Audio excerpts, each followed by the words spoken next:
Hello everyone, welcome to our job study channel. This is Nargis Khatun. আজকে আমরা ভারতীয় সংবিধানের খসড়া কমিটি ও সংবিধানের প্রস্তাবনা নিয়ে সেকেন্ড ক্লাস শুরু করব। প্রিভিয়াস ক্লাসে আমরা আলোচনা করেছি ভারতীয় সংবিধানের পটভূমি ও গণপরিষদ। সেখানে কিন্তু সামান্য খসড়া কমিটি নিয়েও আলোচনা রয়েছে। তোমরা যারা নতুন আছো, যারা প্রিভিয়াস ক্লাসটা দেখোনি, তারা গিয়ে একটু প্রিভিয়াস ক্লাসটা দেখে নিও। আজকের ক্লাসটা যদি ভালো লেগে থাকে সকলে একটা করে লাইক করে দিও। এখনও পর্যন্ত যারা সাবস্ক্রাইব করোনি তারা সাবস্ক্রাইব করে দাও। তো চলো আজকে আমরা আমাদের ক্লাসটা শুরু করি।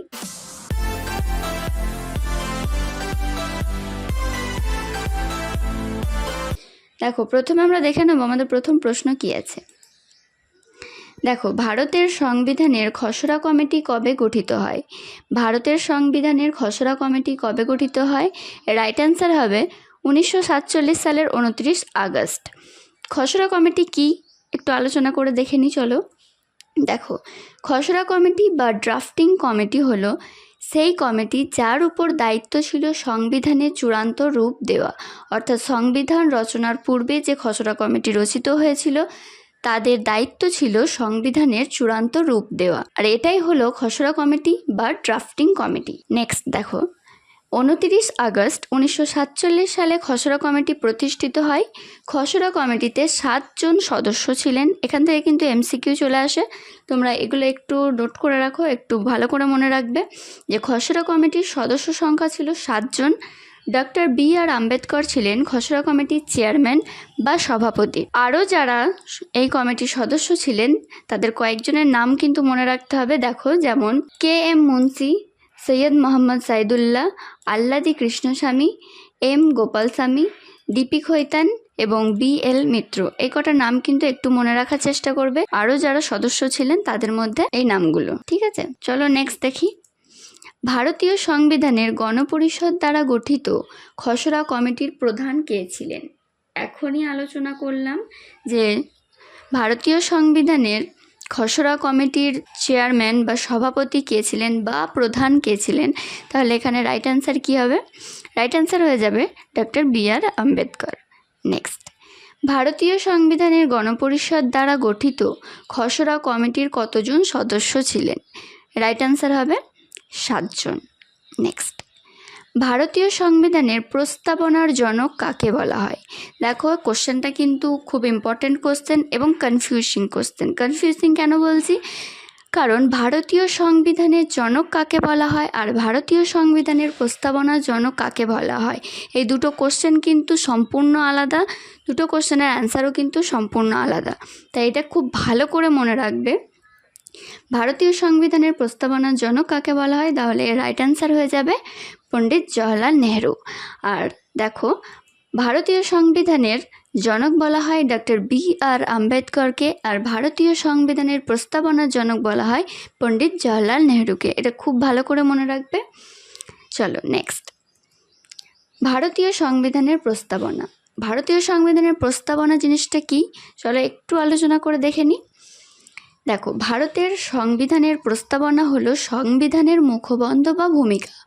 মানে ধরো আমরা উপন্যাস পড়ছি, মোটা একটা উপন্যাস পড়ছি, সেই উপন্যাসের প্রথম পাতাতেই একটা ভূমিকা বলে দেওয়া থাকে। পুরো উপন্যাসটার কি আছে তার জিস্টটা কিন্তু ভূমিকার মধ্যে উল্লেখ করা থাকে। সেরকম ভারতীয় সংবিধানের যে মোটা বইটা আছে সেই বইটার মধ্যে কি লেখা আছে সেটাই কিন্তু ভূমিকা আকারে প্রথমেই দেওয়া থাকে। সেটাই হলো ভারতীয় সংবিধানের প্রস্তাবনা বা মুখবন্ধ বা ভূমিকা, ঠিক আছে? দেখো, ভারতীয় সংবিধানের প্রস্তাবনার জনক বলা হয় পণ্ডিত জওহরলাল নেহরুকে।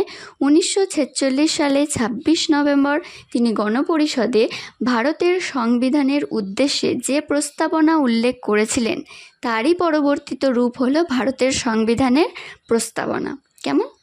নেক্সট দেখো, ভারতের সংবিধানে কি লেখা থাকে প্রস্তাবনায়?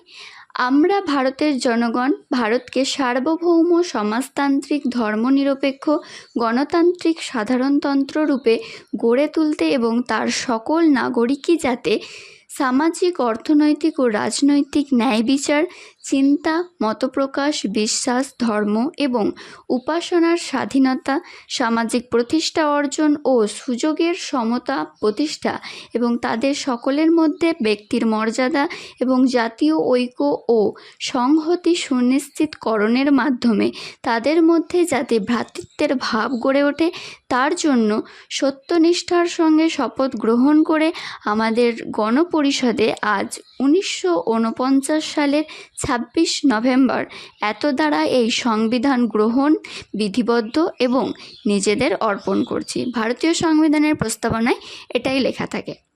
নেক্সট, ভারতের সংবিধানের প্রস্তাবনা কোন দেশের অনুকরণে গৃহীত হয়? এই কোন দেশের অনুকরণে গৃহীত হয় এ নিয়ে কিন্তু অনেকগুলো কোশ্চেন হয়ে যায়, যে ভারতীয় সংবিধানের প্রস্তাবনা কোথা থেকে এসছে, মৌলিক অধিকার কোন দেশ থেকে অনুকরণ করা হয়েছে, এই নিয়ে কিন্তু অনেক কোশ্চেন থাকে। এটার উপরে অন্য আরেকটা কোনো ভিডিওতে আমি ডিটেলসে সেখানে আলোচনা করে দেব যে প্রস্তাবনা কোন দেশের অনুকরণে গৃহীত হয়েছে, যেমন এই কোশ্চেনটা আছে, সেরকম বাকিগুলো কোন দেশ থেকে অনুকরণ করা হয়েছে সেগুলো কিন্তু ডিটেলসে দিয়ে দেবো। কেমন? চলো তাহলে ভারতীয় সংবিধানের প্রস্তাবনা কোন দেশের অনুকরণে গৃহীত হয়? এর রাইট অ্যান্সার হবে মার্কিন যুক্তরাষ্ট্র। নেক্সট, কততম সংবিধান সংশোধনীর দ্বারা ভারতের সংবিধানের প্রস্তাবনা সংশোধনী করা হয়েছে? রাইট অ্যান্সার হবে 1976 সালে 42তম সংশোধনী। নেক্সট, এই সংবিধান সংশোধনীর দ্বারা ভারতের সংবিধানের প্রস্তাবনায় কি সংশোধন করা হয়েছে? এই যে সংশোধন করা হয়েছে প্রস্তাবনাটাকে, এই সংশোধনীতে কি সংশোধন করা হয়েছে? সমাজতান্ত্রিক, ধর্মনিরপেক্ষ, সংহতি না কোনটা? রাইট অ্যান্সার হবে উপরের সবগুলোই, কারণ এই তিনটি শব্দকে সংশোধন করে যুক্ত করা হয়েছে। কি কি? সমাজতান্ত্রিক, ধর্মনিরপেক্ষ এবং সংহতি।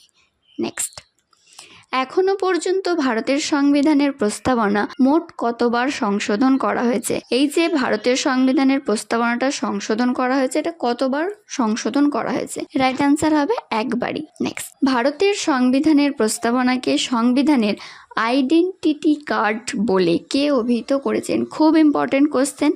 ভারতীয় সংবিধানের প্রস্তাবনাকে সংবিধানের আইডেন্টি কার্ড বলে কে অভিহিত করেছেন?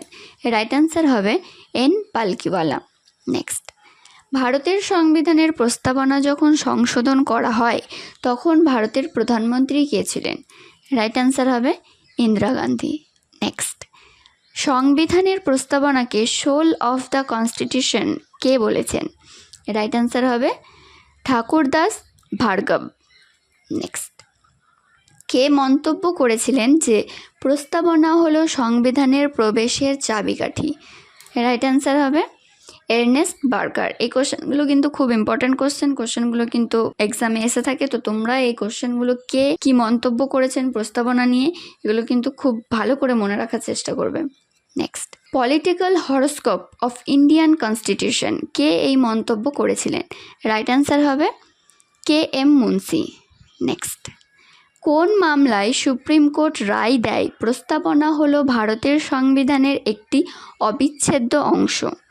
রাইট অ্যান্সার হবে কেশবানন্দ ভারতী মামলা। কেশবানন্দ ভারতী মামলায় সুপ্রিম কোর্ট রায় দেয় যে প্রস্তাবনা হলো ভারতের সংবিধানের একটি অবিচ্ছেদ্য অংশ। দেখো, 1973 সালে কেশবানন্দ ভারতী মামলায় সুপ্রিম কোর্ট রায় দেয়, সালটা মনে রাখবে, 1973 সালে, যে প্রস্তাবনা হলো ভারতের সংবিধানের একটি অবিচ্ছেদ্য অংশ। নেক্সট, ভারতীয় সংবিধানের কোন অংশটি আদালত কর্তৃক কার্যকর নয়? প্রস্তাবনা, মৌলিক অধিকার, রাষ্ট্রের নির্দেশমূলক নীতি না উপরের সবকটি? রাইট অ্যান্সার হবে উপরের সবকটি। এই প্রস্তাবনা, মৌলিক অধিকার এবং রাষ্ট্রের নির্দেশমূলক নীতি, এই তিনটে জিনিসই কিন্তু আদালত কর্তৃক কার্যকর নয়। নেক্সট, কোন দেশের সংবিধানকে আইনজীবীদের স্বর্গরাজ্য বলা হয়? ব্রিটেন, ভারত, আমেরিকা যুক্তরাষ্ট্র নাকি দক্ষিণ আফ্রিকা? রাইট অ্যান্সার হবে ভারত। ভারতের সংবিধানকে আইনজীবীদের স্বর্গরাজ্য বলে মনে করা হয়। নেক্সট, ভারতের সংবিধানকে আইনজীবীদের স্বর্গরাজ্য কে বলেছিলেন? রাইট অ্যান্সার হবে ইভোর জেনিংস। নেক্সট, ভারতের সংবিধানের প্রস্তাবনা অনুসারে ভারত একটি রাজতন্ত্র, প্রজাতন্ত্র, অভিজাততন্ত্র নাকি মুষ্টিমেয়তন্ত্র? রাইট অ্যান্সার হবে প্রজাতন্ত্র। নেক্সট, ভারতের সংবিধানের প্রস্তাবনায় কোন ধরনের স্বাধীনতার উল্লেখ নেই? বিশ্বাসের স্বাধীনতা, বিশ্বাস ও উপাসনার স্বাধীনতা, চিন্তার স্বাধীনতা নাকি অর্থনৈতিক স্বাধীনতা? রাইট অ্যান্সার হবে অর্থনৈতিক স্বাধীনতা। এই অর্থনৈতিক স্বাধীনতার কথা কিন্তু ভারতীয় সংবিধানের প্রস্তাবনায় উল্লেখ নেই। নেক্সট, ভারতের সংবিধানের প্রস্তাবনায় উল্লেখিত শব্দের ক্রমটি কি? এটা কিন্তু খুব ইম্পর্ট্যান্ট কোশ্চেন, প্রায় সময় কোশ্চেনটা কিন্তু বিভিন্ন এক্সামে এসে থাকে। দেখো, শব্দের ক্রমটি কেমন হবে? ভ্রাতৃত্ব, সমতা, স্বাধীনতা, ন্যায় বিচার নাকি সাম্য, স্বাধীনতা, ন্যায় বিচার, ভ্রাতৃত্ব নাকি স্বাধীনতা, সমতা, ন্যায় বিচার, ভ্রাতৃত্ব নাকি ন্যায় বিচার, স্বাধীনতা, সমতা, ভ্রাতৃত্ব? রাইট অ্যান্সার হয়ে যাবে ন্যায় বিচার, স্বাধীনতা, সমতা, ভ্রাতৃত্ব। নেক্সট, নিম্নলিখিত শব্দগুলির মধ্যে কোনটি ভারতের সংবিধানের প্রস্তাবনায় লেখা হয়নি? সার্বভৌম, সমাজতান্ত্রিক, ধর্মনিরপেক্ষ নাকি সাম্যবাদী? রাইট অ্যান্সার হবে সাম্যবাদী। আজকে এই পর্যন্তই, দেখা হবে নেক্সট ভিডিওতে। ভিডিওটা যদি ভালো লেগে থাকে একটা লাইক করে দিও, যারা এখনও পর্যন্ত সাবস্ক্রাইব করোনি সাবস্ক্রাইব করে দিও। চলো, টাটা।